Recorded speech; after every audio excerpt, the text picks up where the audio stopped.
Joining us at our table today from Nashville, Tea Party Nation founder Judson Phillips, in Jacksonville, Florida, Christopher Barron, the chairman of Go Proud, which represents gay conservatives, and here in Washington, Penny Nance. She's the CEO of Concerned Women for America. And I want to start just by going through the mail, if you will, since the election.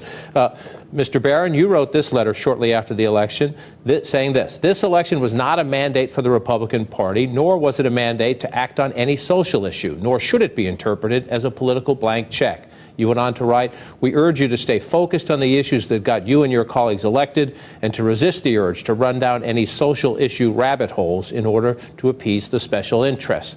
So, Mr. Phillips, you took offense at that and quickly fired off this letter. Last Monday, a small group of non-Tea Party, non-conservatives released a letter trying to claim leadership of the Tea Party movement and purporting to tell you what the Tea Party movement wants. We, the undersigned, are leaders of the mainstream Tea Party groups. We are the people that helped get conservatives elected. In your letter, sir, you went on to say that one of the things you think the new Congress should fight is repeal of the military's don't ask, don't tell policy. And then, Penny Nance, you followed up with a letter of your own. We'll be fair to everybody's letter gets quoted here. And you wrote this to the Republican leadership. Social issues should be at the very top of the list of priorities for the new Congress, along with sensible fiscal policies.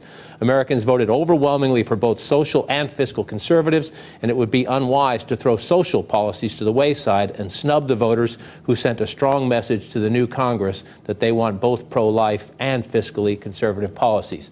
It raises the question, after this big win for the Republicans, it's sort of a who's on first conversation. Let me start with you, Mr. Barron. When you sent your letter, some have said you're trying to co-opt leadership of the Tea Party somehow. Do you see it that way?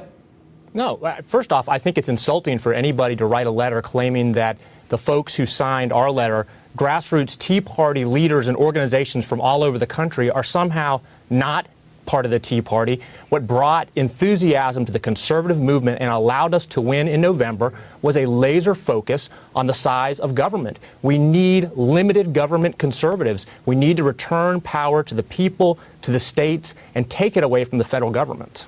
Well, I'm insulted at his letter.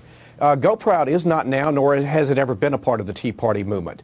He threw this letter out, excuse me, without, he's got a couple of state leaders from the Tea Party Patriots group signing on to it, but that's about it. At Tea Party Nation, we put our letter out, and we ended up with over 180 signatures, and we had a deadline. If we extended our deadline, we had over 250 individuals, leaders, and groups that wanted to sign on to it.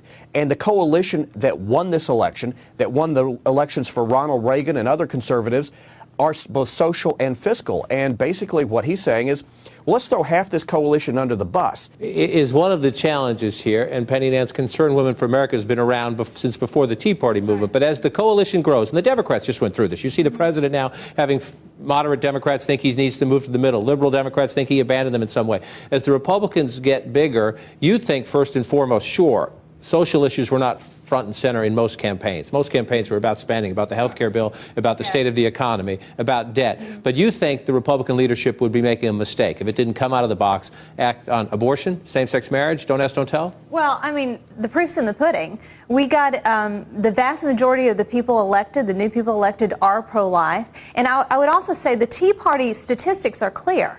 82% of them are pro-traditional marriage. So we know who brung us to the dance. We know who elected this next Congress. It is social conservative and fiscal conservatives. You know, incidentally, those issues go hand in glove. I mean, when you talk about big spending, that means $300 million a year for Planned Parenthood. That means all the extra money that go to pay for radical leftist ideas. We can cut spending and do social issues at the same time. We think Congress can chew gum and walk down the street at the same time. What I'm talking about is, look, Penny and her folks are the same ones who bragged about their access and influence to the last failed Republican majorities. These are the same people who brought us Janet Jackson's nipple and gay marriage amendments and Terry Schiavo. And that's what we're talking about. He says they'll be held accountable and punished if they do deal with the social issues. You're saying you'll hold them accountable and try to punish them if they don't. That's ridiculous. The majority of the people who swept them in the office agree with the social conservative position. So, you know what? It's important that they do both, and I think they can. It's no problem. When social conservatives and fiscal conservatives unite, conservatives win. That's right. It happened in '80, it happened in '94, it even happened in 2000 with George W. Bush. History is you just can't argue with it. That's what happens. And what Chris wants to do is split this apart. And again, you split the social conservatives and fiscal conservatives. Guess what? The conservatives are back in the minority, and we have socialism running rampant like we do with this current Congress and current administration. Look, we're not trying to split social conservatives off. Quite the contrary. What we're saying is we need consistent, limited government conservative. No, you're wrong. We have said that values are important. You're telling social conservatives to go to the back of the bus. No, we're not. What we're saying, look. Yeah, you are. Let's be realistic here. The battle. I am being realistic. I'm also being very accurate. The battle over values and morality is not going to be fought and won in the halls of Congress. It's going to be fought and won in our houses of worship, in our schools, in our communities. That's where people who care about values, that's where social conservatives who really care about the coarsening of our culture, that's where they should be focusing their energy. But unfortunately, if we were in court, I'd be objecting to facts, not in evidence, because everything you're saying about social conservatives is wrong. Social conservatives are not trying to expand government. They're not trying to expand the size of government. Social conservatives are trying to do just the opposite. And clearly, we have got to defend against an encroachment upon our families and our values. I'm sorry, you leave us no choice, which is why I ask you to publicly say that you will not push for repeal of Don't Ask, Don't Tell, end domestic partner benefits, all those issues that the gay rights groups go after. Penny, first off, again, I'm going to do whatever's our organization is going to do whatever's in the best interest of our United States military, what's in the best interest of our country's national security. Good. Secondly, what I think you should make a commitment to is not expand the size and scope of the federal government. So stop trying to amend. No, well, then that's great news. I assume that means you're not going to seek to amend the federal Constitution to federalize marriage and family laws, something that had been the province of the states for 225 years, something that would be the largest single power grab by the federal government from the states in the history of this country. I hope you'll commit to ending that today. We will clearly stand with the American people, the people even in liberal states like Maine who stand firm on traditional marriage.